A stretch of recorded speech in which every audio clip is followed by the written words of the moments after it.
안녕하세요. 정대식입니다. 오늘의 주제입니다. 주식 폭락이 부동산 폭락으로 이어질까?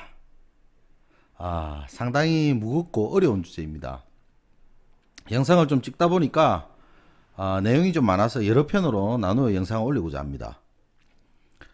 영상 보시기 전에 사실 그 경제 예측은 상당히 조심스럽고 어렵습니다. 다양한 시각이 있을 수도 있고 또 이 영상 역시 여러 의견 중에 하나라고 보시면 될 것 같습니다. 어떻게 보면 미리 경제 상황을 좀 예측해서 좀 조심하자라는 측면이 큽니다. 사실 좀 이런 터졌으니까 경각심을 좀 가지고 잘 대처하자는 거죠. 뭐 조심해서 나쁠 건 없지 않겠습니까? 불안하게도 저는 좀 개인적으로 지금의 상황이 2008년보다 좀 더 위험하다고 생각하고 있습니다.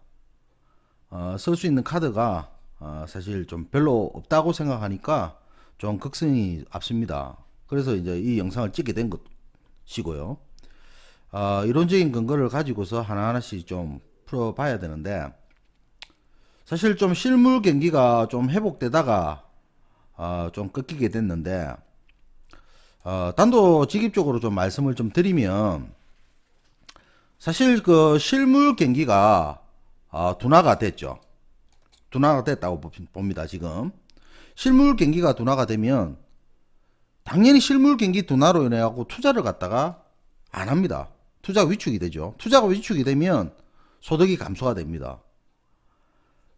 소득이 감소된 상태에서는 이제 자기가 갖고 있는 채무에 대한 부담이 증가가 되는 거죠. 돈이 줄어들었으니까 소득이 감소가 되니까.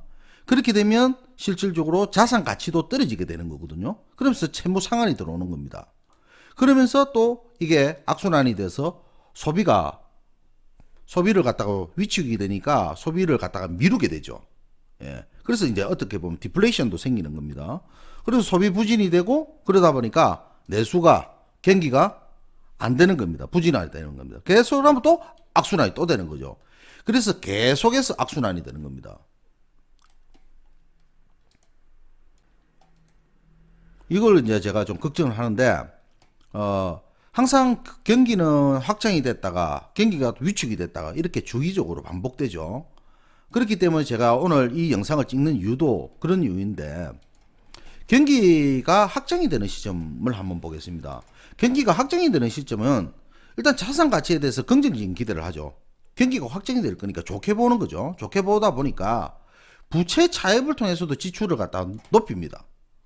그러면서 이제 투자를 하게 되는 거죠. 그러면 투자를 하다 보니까 경기가 확장이 되다 보니까 아무래도 자산 가격이 상승합니다. 자산 가격이 상승이 되면 당연히 거기에 따라서 밸류에이션도 높아집니다. 그래서 담보 가치도 상승이 되고요. 그러면 담보 가치가 상승이 되면서 추가 차입으로 지출도 증가시키고 또 지출이 증가가 늘어나니까 또 자산 가격이 왜냐면 소비가 진작되고 경기가 좋아지니까 자산 가격이 또 상승하죠. 그러면서 또 담보 가치가 상승되면서 또 이렇게 선순환이 계속됩니다. 그런데 만약에 경기 하강 시점이 만약에 됐다라고 생각하면 자기가 가지고 있는 그 자산 가격에 대해서 그렇게 썩 좋은 기대를 못 하는 거죠. 그래서 부정적인 기대를 하는 겁니다. 지금의 시점이 요 시점이라고 볼 수도 있는 겁니다. 그래서 부채 상환을 통해서 지출을 감소를 하죠. 그러면 마찬가지로 지출을 감소를 했기 때문에 전체적으로 자산 가격이 하락을 합니다. 왜? 지출을 감소를 하니까 만약에 부동산이면 부동산을 사지를 않는 겁니다. 수요가 늘어나지 않기 때문에 수요가 감소하다 보니까 가격이 떨어지게 되는 거죠. 가격이 떨어지니까 특히 담보 가치도 하락을 합니다. 담보 가치가 하락을 하니까 대출 금융기관에서 이거 이러다가 도산하는 거 아니야? 디폴트 나는 거 아니야? 이렇게 하면서 추가 상환으로 하면서 또 지출이 감소됩니다. 그러니까 지출이 감소되니까 추가 상환을 하니까 돈이 없는 거지 않습니까? 그러니까 지출을 줄이는 거죠. 줄이게 되니까 어떻게 됩니까? 또 자산 가격이 하락이 되는 계속 악순환이 오는 겁니다. 이런 내용을 갖다가 오늘 제가 좀 분석을 해서 좀 말씀을 드리고자 하는 건데, 일단 그 경제가 지금 변곡점에 놓여 있습니다. 그래서 경제는 저는 그렇게 생각합니다. 과거의 학습이다. 사실 과거를 분석하면 저는 미래를 볼 수 있다 이렇게 보고 있습니다. 물론 제가 금융회사에서 오랫동안 경제 분석을 하면서 또는 주식 투자를 하면서 부동산 투자를 하면서 과거를 좀 분석했고 거기에 대한 어떤 경기 흐름을 체크를 할 수가 있었습니다. 당연히 부동산도 마찬가지라고 생각합니다. 최근에 이제 전 세계의 주식 시장이 이제 폭락했죠. 그죠?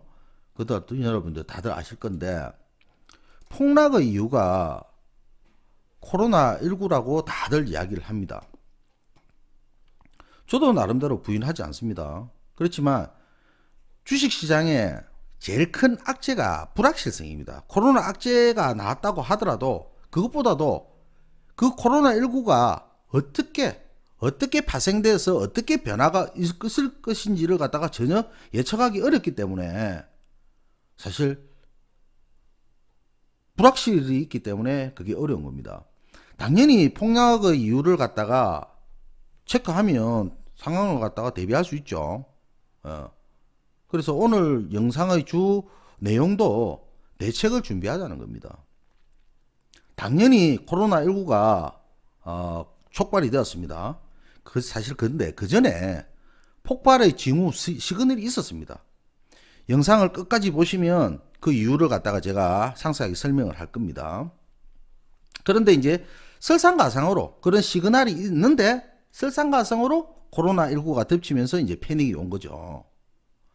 세계적으로 이제 경제와 또는 경제와 또 연결되어 있는 정치 상황 이런 것들이 상당히 좀 복잡하게 연결되어 있거든요.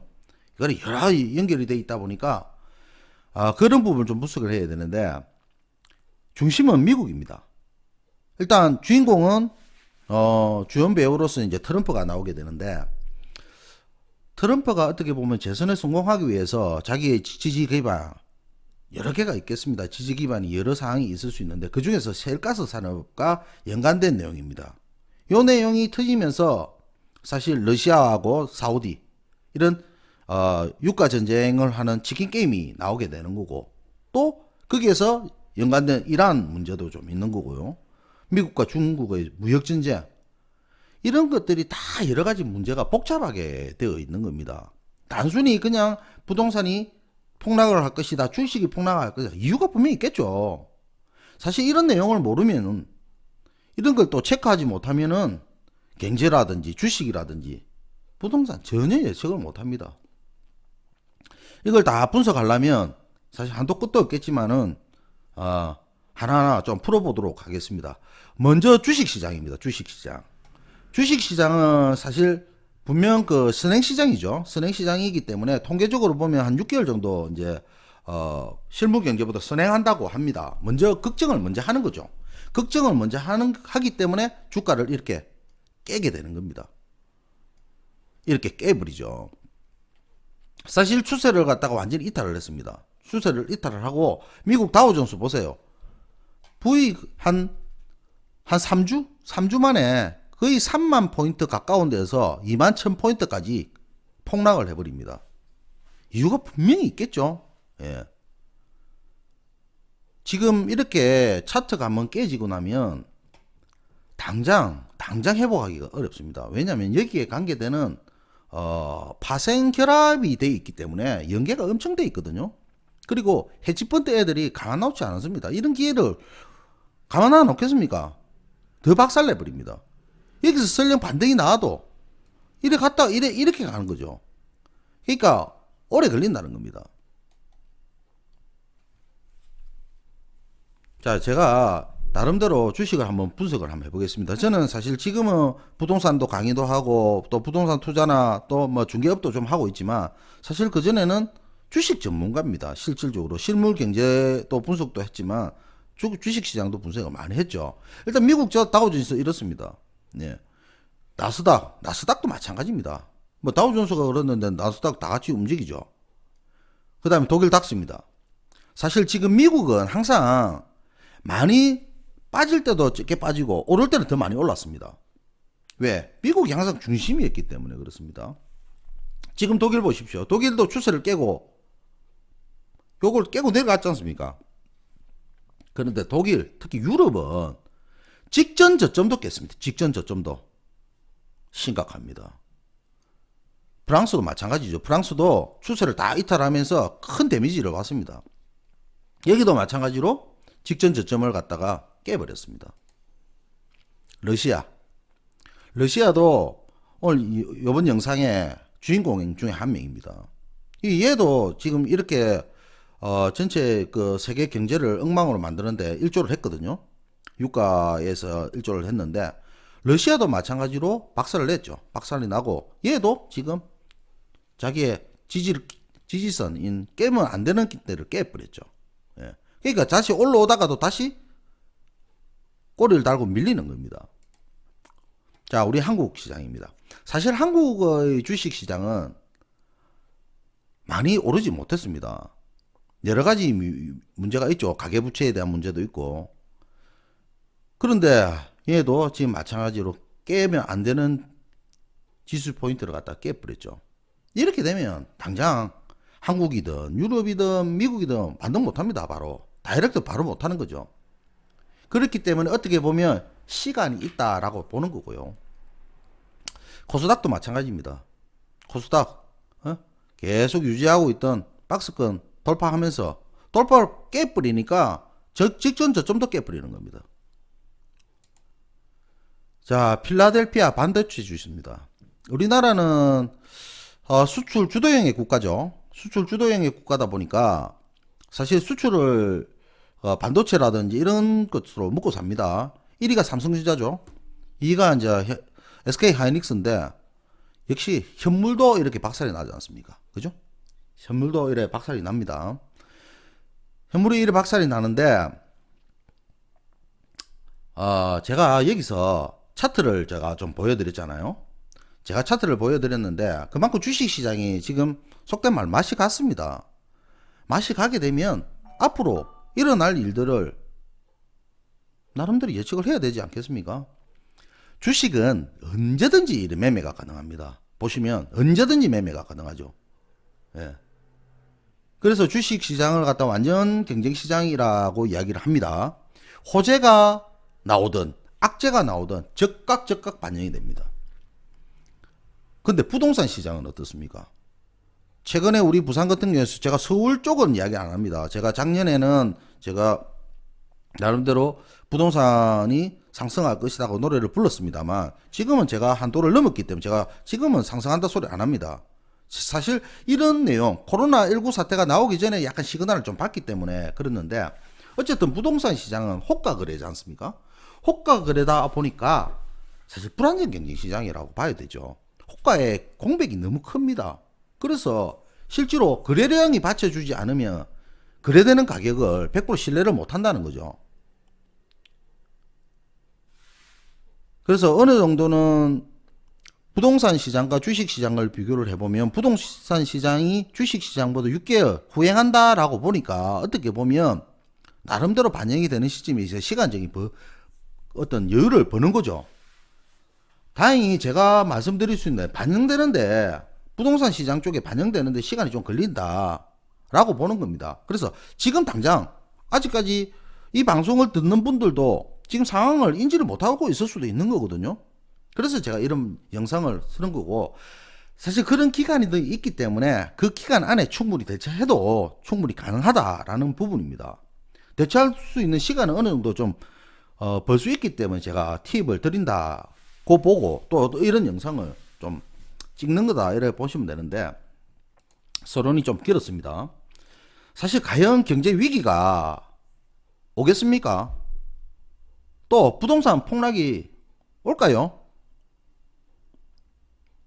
저는 일단 경제 위기는 확실히 왔습니다. 그럼 부동산 폭락이 올지 안 올지 그게 중요한데 그건 누구도 알 수 없습니다. 적어도 이제는 이렇게 이야기하겠죠. 적어도 부동산 폭등은 없다라는 거는 전부 다들 아실 겁니다.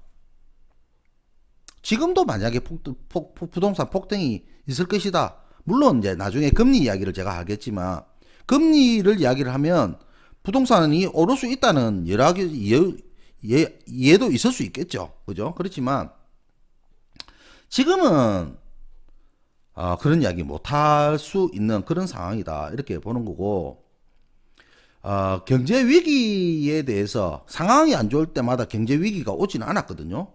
그런데 경제 위기가 올 때 뭔가 좀 체크를 해야 되는 어떤 핵심적인 요소들이 좀 있죠.